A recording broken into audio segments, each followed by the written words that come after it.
시청자 여러분 안녕하십니까. 오늘은 이준석 대표 과욕이 파멸을 자초했다는 주제로 고영신의 시사논평 전해드리겠습니다. 시청자 여러분, 이준석 국민의힘 대표와 유력 대선 주자인 윤석열 전 검찰총장 간 갈등이 막다른 골목에 이른 것 같습니다. 양측 간 갈등이 고조되고 있는 상황에서 녹취록 파문까지 터져 상황을 더욱 악화시키고 있습니다. 윤 전 총장은 지난 13일 이준석 대표에게 직접 전화를 걸어서 윤 캠프 신지호 정무실장이 탄핵을 언급한 데 대해 유감을 표명하고 당의 화합과 단결을 위해 노력하자고 탄핵 발언의 파문 진화에 나섰습니다. 문제는 이 대표가 윤 전 총장과의 통화 내용을 고스란히 녹음을 해가지고 그것을 녹취록으로 만들어서 언론에 유출하는 일이 벌어진 것입니다. 있을 수 없는 일이죠. 제1야당 대표와 유력 대선 주자 간 통화 내용이 몰래 녹음되고 이것을 외부에 은밀히 유출하는 행태는 우리 정당사에는 아마 전무후무한 일이 아닌가 합니다. 군사정권 시절에도 이런 일은 없었습니다. 이 대표 측은 이 대표가 일부러 녹음을 한 것이 아니라 사용하는 휴대폰에 자동 녹음 기능이 있어서 녹음된 것이며 실무진이 녹취를 풀었는데 이것이 실수로 밖으로 흘러나가게 된 것이라고 해명했습니다. 삶은 소대가리가 웃을 해명입니다. 설사 자동 녹음 장치가 되어 있다 하더라도 대화 내용을 녹음하려면 윤 전 총장에게 이러저러한 이유로 녹음을 좀 하겠다고 사전에 정중히 양해를 구하는 것이 기본적인 도리이자 예의입니다. 이 대표가 삼척동자도 알만한 기초적인 예의조차 지키지 않은 것은 이해하기 어렵고요. 이 대표의 휴대폰에 저장된 대화 내용을 아무런 지시도 받지 않고 실무자가 녹취록을 만들어서 몰래 언론에 흘린 것은 어떻게 설명할 것인지 묻지 않을 수 없습니다. 그러니 진중권 전 동양대 교수가 이런 해명은 국민을 바보로 아는 것이라면서 제1야당 대표가 얄팍한 꼼수를 쓰고 있다고 꼬집은 것 아니겠습니까? 이 대표가 뻔한 거짓말을 하고 있다는 얘기죠. 윤 후보도 15일 녹취록 논란과 관련해서 어제 오늘 나라를 걱정하시는 많은 분들로부터 전화를 받고 메시지를 받았다고 전하고 국민의힘부터 먼저 공정과 상식으로 단단하게 무장돼야 한다고 생각한다. 이렇게 밝혔습니다. 이 대표 원행에 대한 국민적 우려를 전하고 이 대표가 주도하는 경선 관리가 불공정하고 비상식적이라는 의중을 우회적으로 표명하는 것이라고 읽힙니다. 탄핵 논란이나 녹취록 파문도 결국 경선 과정의 불공정성 시비 때문에 생긴 일 아니냐는 의미입니다. 유력 대선 주자의 대화 내용이나 대담이 다 녹음돼서 유출된다고 생각한다면 불법성 여부를 떠나서 대선 전국에서 가장 긴밀하게 호흡을 맞추고 전략을 수구해야 할 당 대표와 유력 주자 간에 신뢰가 쌓일 수 없는 것은 물론이고 속내를 터놓고 허심탄회한 대화를 나눌 수 있겠습니까? 이번 통화 내용이야 무슨 대단한 비밀 내용이 있을 것 같지는 않지만요.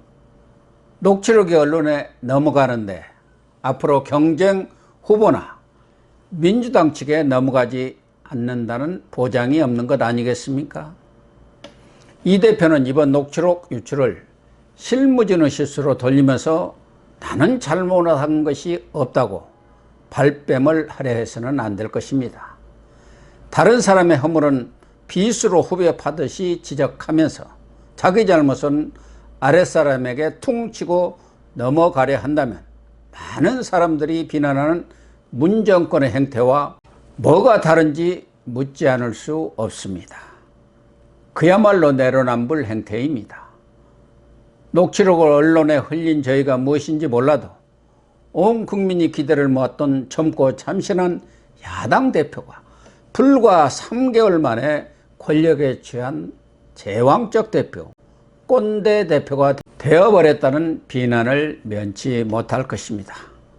비단 이번 녹취록 파문뿐 아니라 윤 전 총장 입당 이후 끊임없이 벌어지고 있는 이윤 갈등과 당 혼란의 원인과 발단은 어디에 있는 것입니까?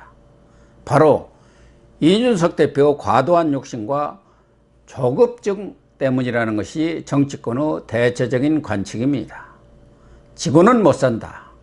누구와도 화합하지 못하는 독불장군식, 아나무인격의 독특한 성격, 바로 이런 성격도 한 원인이지만 이 대표가 정권교체를 위해 당을 화합시키고 공정한 경선 관리 역할을 한다는 생각보다는 자기 주도로 경선판을 구성하고 끌고 가겠다는 정치 게임을 벌이고 있는 것이 근본 원인이라는 지적입니다.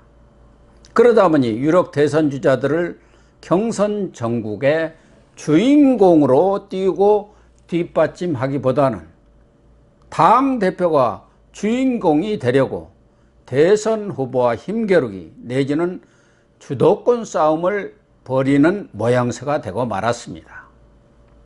참 안타까운 일입니다.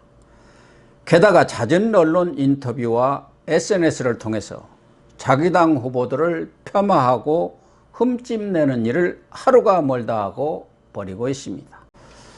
이 대표가 기본적으로 윤 전 총장보다는 가급적 자신을 정치권에 끌어준 유승민 전 의원을 후보로 만들거나 여의치 않으면 11월 당 후보가 선출된 뒤 지지율이 떨어지면 후보 단일화를 명분으로 오세훈 시장을 차출해서 대통령 후보로 만드는 구상을 갖고 있는 것이 아니냐는 게 윤석열 측의 의심입니다.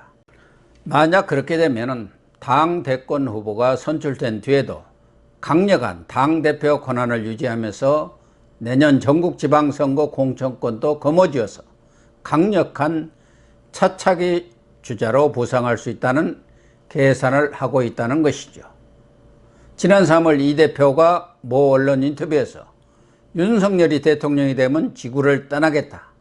나는 유승민을 대통령 만들겠다. 그러기 위해서 당권을 반드시 잡겠다고 말한 내용이 회자되고 있는데요. 그 생각이 지금 바뀌었는지 여부는 알 수 없지만 윤 전 총장 입당 후 1년의 언행을 보면 정치권에서 오래전부터 떠돌던 음모론이 현실화되는 듯한 인상입니다. 어느 경우든 이루어질 수 없는 헛꿈에 불과하다고 생각합니다만 현재 경선판 돌아가는 것을 보면 정권교체 가장 유력 후보인 윤석열 띄우기보다는 윤석열 죽이기 작업을 착착 진행시키고 있는 것 아니냐는 의심을 살만합니다. 이 대표는 윤 전 총장에 대한 불만과 비판을 연일 쏟아내고 있습니다. 이 대표 비서실장인 서범수 의원의 친형 서병수 의원을 경선준비위원장에 임명한 뒤 당은 당규에도 없는 후보자 토론회를 일방적으로 개최하겠다고 통보해서 평지풍파를 일으켰습니다. 경준이가 13명이나 되는 출마 예상자 모두를 불러 모아서 토론회를 개최한다고 하니 후보들뿐만 아니라 최고위원들까지 원칙을 무시하고 월권을 하고 있다고 반발하고 나선 것입니다. 23일 당 선관위가 출범하고 31일 후보자 등록을 한 뒤 후보들과의 협의를 거쳐서 TV 토론이든 당 자체 토론이든 질서 있게 하면 되는데 후보 등록도 안 한 사람들까지 몽땅 불러 모아서 토론회를 하면 제대로 될 수가 있겠습니까? 중구난방이 될 수밖에 없지요. 정치에 입문한 지 얼마 안 된 윤석열을 집중 공격해서 지지율을 가라앉히고 유승민, 하태경 등 선호하는 후보를 띄우게 한 전략의 일환이 아니냐, 이렇게 윤석열 측은 분석하고 있습니다. 여기에 뜬금없는 후보 검증단을 만들어서 검증단장에 윤 전 총장의 비판적인 김진태 전 의원을 내정한 상태입니다. 이 대표는 자신의 호위무사격인 서병수 경준위원장에게 경선 관리를 담당한 선관위원장을 제안했다는 황당한 보도까지 나오고 있는 실정입니다. 나경원, 주호영 의원 등 선거 관련 경험과 경륜이 풍부한 중립적인 의원들도 있는데 구태여 계속 분란을 일으켜온 서병수 의원에게 선거관리위원장을 맡긴다는 것이 말이 됩니까? 국민의힘이 이준석 사당입니까? 원칙과 공정, 민주적 정당이 되어야 할 국민의힘이 권위주의, 기득권, 꼰대, 비민주적 개파 정당으로 되돌아간다면 일방통행식 문재인 정권, 독선 독주를 일삼는 민주당과 무엇이 다르겠습니까? 무슨 명분으로 정권교체를 국민들에게 호소할 수 있겠습니까? 결국 이 대표의 속내를 간파한 윤석열 측과 갈등이 벌어질 수밖에 없는 상황입니다. 윤석열 캠프는 이 대표의 일방적인 전행은 더 이상 좌시할 수 없다는 입장입니다. 김재원, 정미경, 조수진 최고위원 등도 최고위원회를 무력화하는 이 대표의 독주를 강력히 경고하고 나섰습니다. 원희룡 후보, 삼선 김태흠 의원, 그리고 재선 의원 16명이 이 대표의 언행에 깊은 우려를 표명하는 성명을 발표했습니다. 당 주류를 차지하고 있는 초선 의원, 그리고 3선 이상 중진들도 이 대표의 자세 전환이 없을 경우 행동에 나설 움직임을 보이고 있습니다. 홍준표, 김태호 의원, 그리고 유승민 전 의원 등 윤 전 총장을 끌어내려야 할 극히 일부를 제외하고 이 대표를 지지하는 세력은 거의 없는 사면초가 고립무원의 지경에 빠졌습니다. 이 대표의 독단적 당 운영과 무리한 정치적 야심이 자칫 장 대표 자리까지 위협받을 정도로 고립을 자초한 셈입니다. 초심을 잃어버리고 욕심이 앞선 때문이라고 생각합니다. 지금 이 대표와 국민의힘에게 주어진 절체절명의 시대적 소명은 바로 정권교체입니다. 마치 정권교체는 따놓은 당상이나 되는 것처럼 지부하고 당내 헤게모니 장악에 힘을 쏟을 때가 결코 아닙니다. 이 대표는 당장 내부 총질을 멈추기 바랍니다. 공정한 경선 관리를 하면서 문재인 정권과 민주당의 실정을 낱낱이 파헤치는 대여투쟁에 나서기를 촉구합니다. 언론악법 제정, 코로나 백신 부족 사태, 드루킹 사건, 임대차 보호법 탈원정 등 야당 대표로서 목소리를 높일 일이 산더미처럼 쌓여 있습니다. 여당 대표와 형님 아우 하면서 짝짝꿍하고 있는 정권 친화적 야당을 국민이 신뢰하고 표를 줄 리 만무합니다. 이준석 대표가 목숨까지 내던질 각오로 결연히 문재인 정권 심판에 나설 때 당도 살고 이 대표 또한 야권 정치 지도자, 차차기 대권 후보로 우뚝 설 것이며 내년 대선에서 국민이 바라는 정권 교체도 가능해질 것이라고 생각합니다. 시청해 주셔서 감사합니다.